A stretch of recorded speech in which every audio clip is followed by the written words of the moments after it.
Hey and welcome back to another video, or if you're new here, hi, my name is Annie, and today we're going to try out the acrylic markers from ARRTX.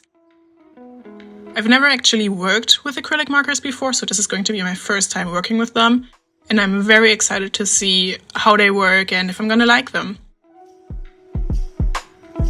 I'm also really curious about if they're good or not, because they were so hyped. Like, they were so trendy for some time, and I think the hype kind of went down. I feel like I've seen every artist on the internet work with them before, so I'm happy that I finally got my hands on them, and now I'm gonna try them out.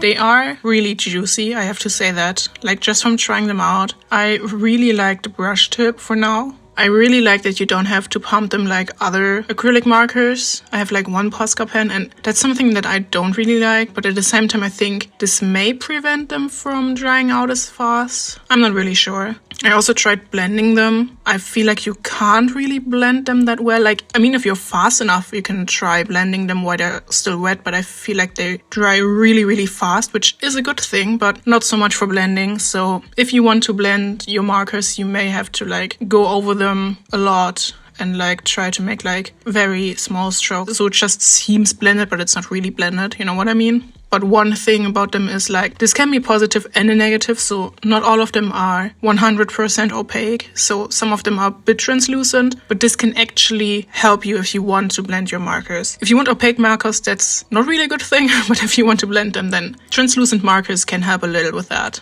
After trying them out for a little bit on this scrap piece of paper that I found, I want to do like a little test sketch before I try something a bit bigger. So for this sketch, I thought I'm gonna just start with something simple and draw some eyes, because that's the go-to for like most artists, isn't it?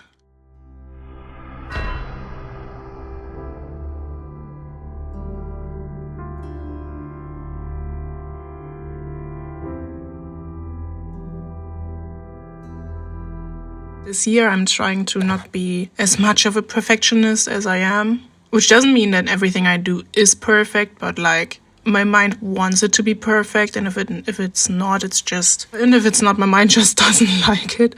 Like, I feel like everything has to be perfect, and if I know something can't be perfect because I have never done it before, then I just won't do it. With like new mediums, like it's fun to try it out. But at the same time, when you have like big ideas but you've never done it before, sometimes I freeze and just don't do it, or I procrastinate with planning. I don't know if some of you have ever done it before, like you plan for so long that it's actually not even planning anymore, it's just procrastinating on starting. And that's something that I really want to work on this year.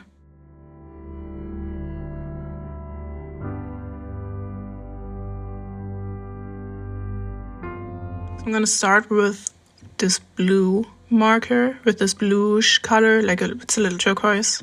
But yeah, because eyes aren't just like the colors you think you see, like the white of the eye isn't really that white, and around the iris sometimes people have like this bluish color, which I think looks really cool, so I wanted to put it in here as well. And then I tried to like put some blue and grayish colors like on the white of the eye. I didn't really have the guts to do any other colors in there because they are really strong, and I don't know if I can actually make it work.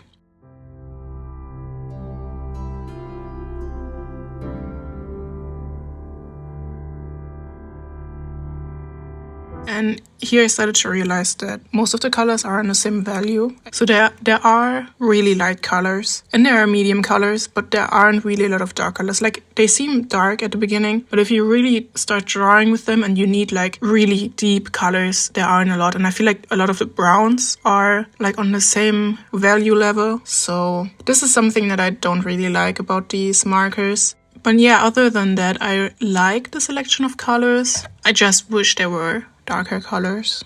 That's just one thing that I think maybe could be better. I don't know how the pigment in these markers works. Like, I don't know if it's actually possible to make them really, really deep, because I've seen other people compare different kinds of acrylic markers and most of them struggle with really dark colors. So yeah, maybe it's just a thing about this medium that you can't really get a lot of deep colors. But like if you need to make a whole drawing with a lot of dark colors, maybe you shouldn't use only acrylic markers for it. But if you're just drawing with light colors anyway, if that's your aesthetic, like you have like a cute aesthetic and art style, like then you won't miss them probably. But for more realism or I don't know, grungy art styles, this can be a problem. But in this case, you can still use them, like you can use them on top of other mediums, which is probably what I'm going to do in the future. I don't think I'm going to use them just on their own for a whole painting. So I'm probably in the future, I'm going to use them on top of alcohol markers or maybe gouache. But I haven't tried that yet. I don't know if the gouache reactivates.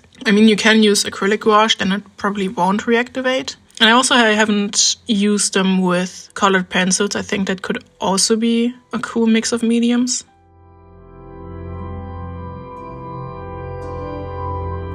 Should we talk about perfectionism a bit more? When you start something new, you can't be perfect at it. I mean, you can be lucky and it works out, but you won't be as good as someone who's worked for it for 10 plus years or something. Like, if it's your first time, you won't be perfect at it. That's just not how it works. Most people and most professionals you see now, they've started somewhere and they weren't good at the beginning and they had to learn it as well. So just be comfortable learning.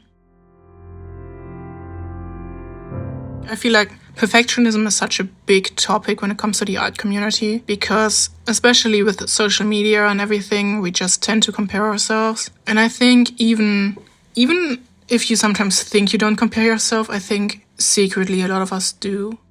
At this point, I really felt like I had to trust the process because it looked a little funny and it's going to get worse, actually. Here I tried to darken the eyebrows a little because like I had no depth in the drawing. It was so flat. It was like there weren't really deep colors. I hate that. It's just black is the only one that is really, really dark in this set. And then I tried drawing the lashes and I was like, okay, that was a mistake. Because maybe my hand was too heavy while working with the marker or the pen tip is just very thick. You can see, it looks like I drew the lashes with Sharpie. At this point, I was a little bit panicking inside. You can see I'm trying to soften it again with drawing over the eyebrows. And just adding here, just trust the process, just keep going. Because I've learned over the years, while I'm trying to battling my perfectionism, then almost like every artwork has to go through an ugly stage. Not has to, but probably will. Probably will go through an ugly stage. And I've actually seen it with a lot of video artists as well. Like, they have so much faith in their process. And when you watch time lapses of them work, sometimes I see, like in the middle of the process, I see a point where I personally would have given up on this particular drawing. So that was like eye-opening to me actually, because I would have given up at a certain point with this drawing. I wouldn't have faith in being able to rescue that drawing. But then you see these professional artists and they just keep going and it turns out to be like this very amazing drawing. And it's just because they kept drawing, they just kept going. And that's something you probably learn when you just ignore your perfectionism. Like, you will doubt the process while making the artwork, but just keep going. Like, just keep going until it looks okay or it looks good or it looks great. So if you sometimes struggle with your art being in an ugly stage, just look at other people's time lapses and just realize at which point you probably would have given up and see that they continue to draw and it turns out amazing. And I feel like that restores a little of your faith in yourself. Like, okay, their drawing doesn't look perfect the whole process either, so mine doesn't have to. And here I'm just adding stuff because I think like maybe I can rescue this drawing with details. And I think this made it a little better because the lashes are a lot thinner at the end now. Maybe I should have just went in with that pen alone without the black acrylic marker. But yeah, I didn't know better. And I'm just gonna line these little stars. I think line art actually saved this drawing. I didn't know if I wanted line art in the beginning. I just started drawing. So I didn't, as you can see, I didn't have a plan at all for this drawing. There was no plan going into this. And I didn't know what it's going to look like at the end. But I think line art was really the way to go here. And I'm actually glad I didn't give up. Like, of course, this is not my favorite drawing I ever made. It's just a sketch. But like, this one didn't have to be perfect, so I don't have to stress. Just draw.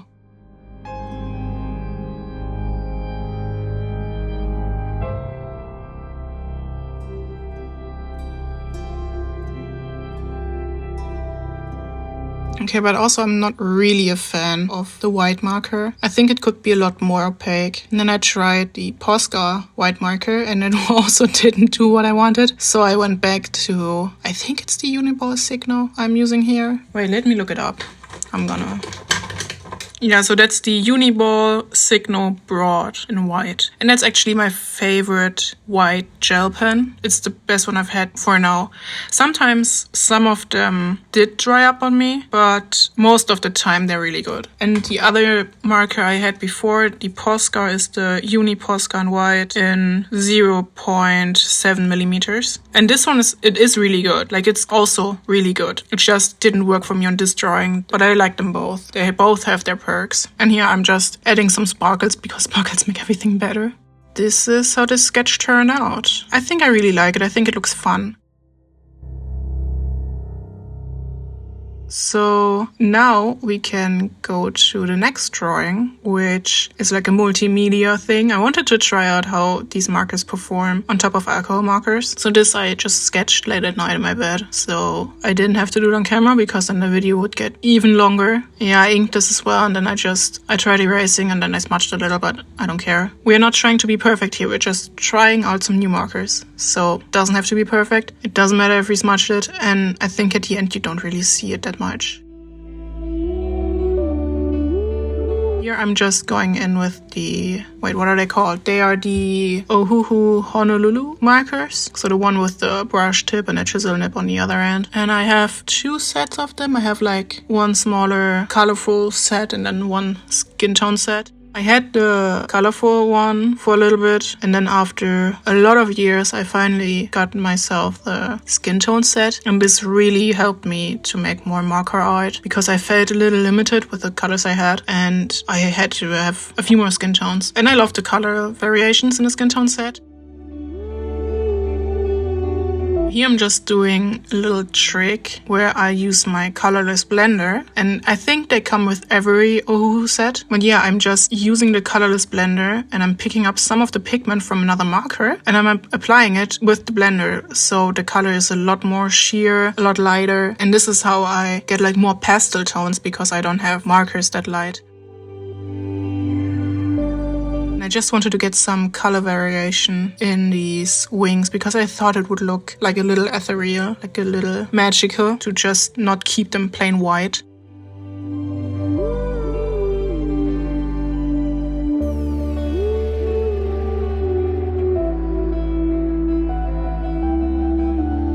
And this is where I made the mistake to not test the color before applying it, and I kind of panicked because this is so red.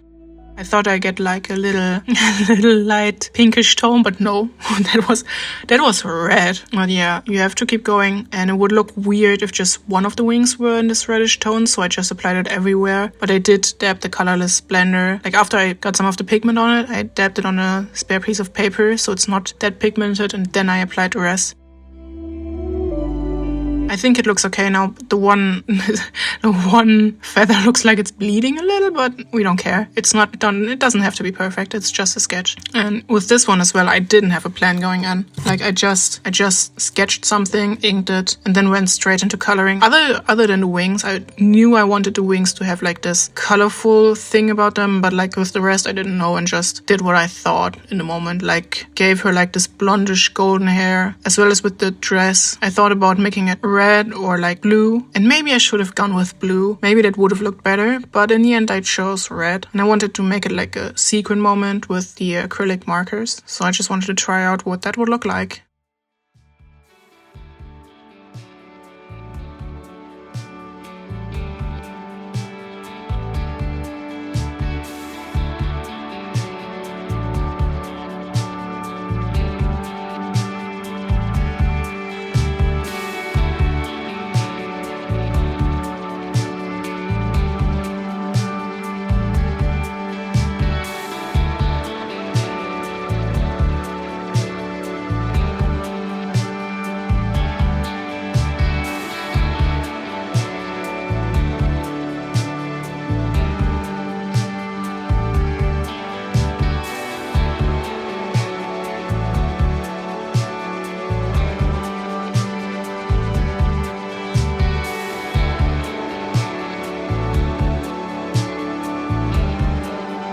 Now it's time to go back in with the ARRTX markers. I started with the white one at first and tried to do some little details on the wings.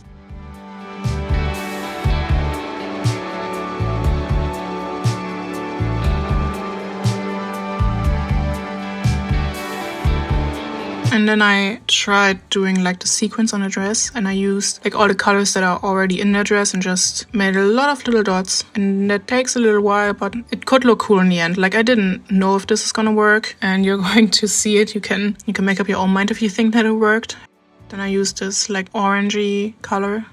Like before it looked like a kind of like a velvety dress, and now it's starting to get a little more texture.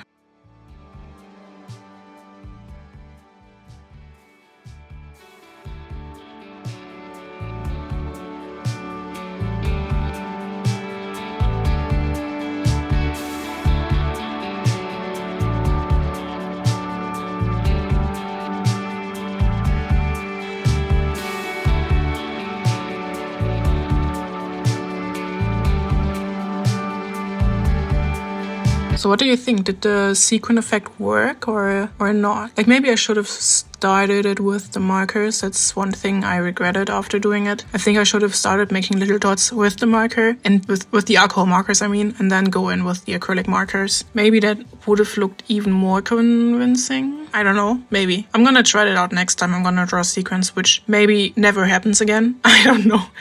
But yeah, we'll see. Maybe the next time I'm going to draw a sequence, I already forgot that I wanted to try it out, but who cares? I think it looks cool. I feel like this is a very long video, and since this is only like my, 5th video or something? I don't know if anyone's watching anymore.